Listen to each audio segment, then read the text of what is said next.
यति नरसिम्हा जी पढ़े लिखे समझदार योगी संत हैं। मैं आपके चैनल से कहना चाहूंगा कि यति महाराज जी को अपने सीमा में रह करके, अपनी मर्यादा में रह करके, अपने आचरण में रह करके उनको पूजा पाठ और धर्म की निर्वहन करनी चाहिए।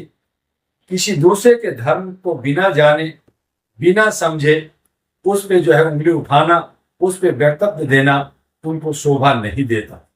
यति नरसिम्हा जी जहां ये कह रहे हैं कि दशहरा में रावण का नहीं बल्कि पैगंबर का पुतला फूटना चाहिए, तो वो इसलिए कह रहे हैं कि यति महाराज जी जैसे बहुत सारे रावण हमारे भारत के अंदर पैदा ले लिया है।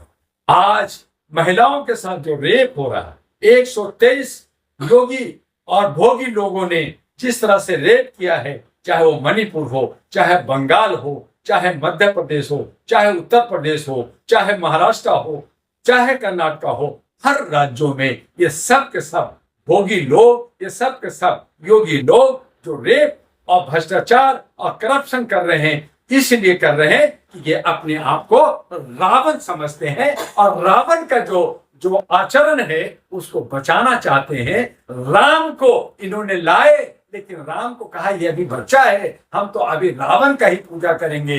दिल्ली के अंदर जहां रामायण बन करके राम का खड़ाव रख करके भरत शासन कर रहा है, लक्ष्मण है तो वहां रामायण चल रहा है, बाकी जगह चल रहा है। और यति नरसिम्हा जी को जो है वो हिंदू मुस्लिम दिख रहा है। अब वो हिंदू मुस्लिम में दलित, ओबीसी, पिछड़ा, मूल निवासी वो सब गया, क्षुद्र गया, सब गया। अब तो हिंदू हिंदू हो गया। और इस तरह से ये जो है राजनीतिक समीकरण, राजनीतिक स्टेटमेंट दे करके इस तरह के साधु सन्यासियों को जो वक्तव्य देते हैं, ये शोभा नहीं देता, ये निंदनीय है। और ऐसे लोग, मैं न सिर्फ यति नरसिम्हा जी के लिए कह रहा हूं, बल्कि बाकी और जितने भी ऐसे साधु संन्यास है, बाकी और ऐसे जो मुल्ला मौलवी हैं जो इस तरह का वक्तव्य देते हैं, उन पे जो है सख्त सख्त कानूनी कार्रवाई होनी चाहिए। उसके लिए आगे सुप्रीम कोर्ट को आना चाहिए। कानून सबके लिए एक है। और इस तरह का जो नफरत पहुंचाते हैं, इस तरह का जो गंदगी पहुंचाते हैं,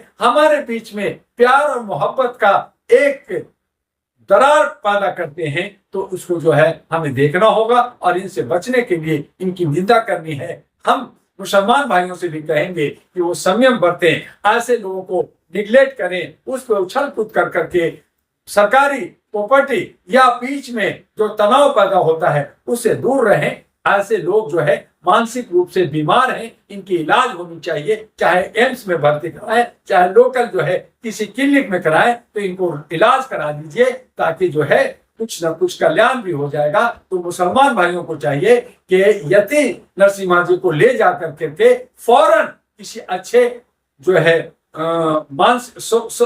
साइकोलॉजिस्ट डॉक्टर को दिखाएं और उनका इलाज करें। और ना सिर्फ उनको बल्कि और लोगों का भी इलाज की जरूरत है। और इस तरह से डॉक्टर दुआ हम इन तमाम चीजों की भर्त्सना करते हैं, निंदा करते हैं। ऐसे शब्दों से दूर रहें। और अगर लोकतंत्र बचाना है, संविधान बचाना है और सही माहौल लाना है और कानून का सही पालन हो, तो अहरा नेशनल पार्टी को याद रखिएगा। उसके इन्वेलप को, जहां पे आपको खजाना मिलने वाला है, आपको सुशासन मिलने वाला है, आपको आर्थिक आजादी मिलने वाला है, एक बदलाव आएगा और ये तमाम ऐसे जो लोग हैं उनको जेल भेजा जाएगा।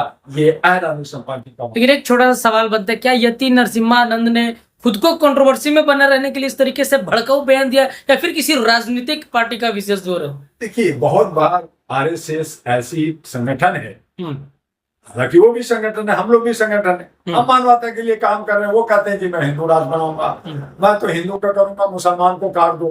तो उनकी अलग सोच है। कुछ और ऐसे अलग अलग लोग हैं। तो ऐसे लोग जो है प्लांट करते हैं, जैसे जासूस प्लांट होते हैं, ऐसे लोग वक्तव्य देने वाले प्लांट होते हैं। उसी तरह से कंगना रनावत जो एक यंग लड़की है, अभी जो है वो परिपक्व नहीं है, उनको कहा जाता है कि तुम किसानों पे बोलो, तुम जवानों पे बोलो, तुम कुछ जहर उगलो। तो ऐसे जहर उगलवाया जाता है। और कुछ लोग जो है मति भ्रष्ट होते हैं, कुछ मानसिक रूप से बीमार होते हैं, वो इस तरह से बदलते रहते हैं। मीडिया को कोई मसाला जब उनको जो है अच्छा मसाला होता है, जैसे रोजगार का है, शिक्षा का, स्वास्थ्य का, सुरक्षा का, उस पर ध्यान नहीं देती। आज मीडिया रहा कहाँ? आज अगर मीडिया जिंदा है तो सोशल मीडिया है, जो थोड़ा सा सांस ले लेंगे। बाकी जितने भी हमारी स्ट्रीम मीडिया होती है, जितने भी इलेक्ट्रॉनिक मीडिया है, वो तो सब जो है कॉर्पोरेट के हाथों में बिक गई है। वो एक तरह से डुगडुगी हो गया है, एक खिलौना हो गया है, और अब उस पर जनता का और इंटेलेक्चुअल का विश्वास नहीं रहा। वो एक जो है एक इंस्ट्रूमेंट हो गया है। तो उससे हमें दूर रहना है, हमें उससे बचना है, और ऐसे लोगों के खिलाफ ज्यादा बोलने और की जरूरत नहीं है। अपने काम से काम रखें, अपने संविधान को बचाएं, अपने लोकतंत्र को बचाएं, अपने स्वयं समाज को बचाएं, अपने देश को बचाएं, अपने परिवार को बचाएं। और आइए All India Human Rights Association अहरा के साथ मानवीय मूल्यों के लिए काम कीजिए। आइए अहरा नेशनल पार्टी के साथ और देश का संविधान और लोकतंत्र को बचाइए।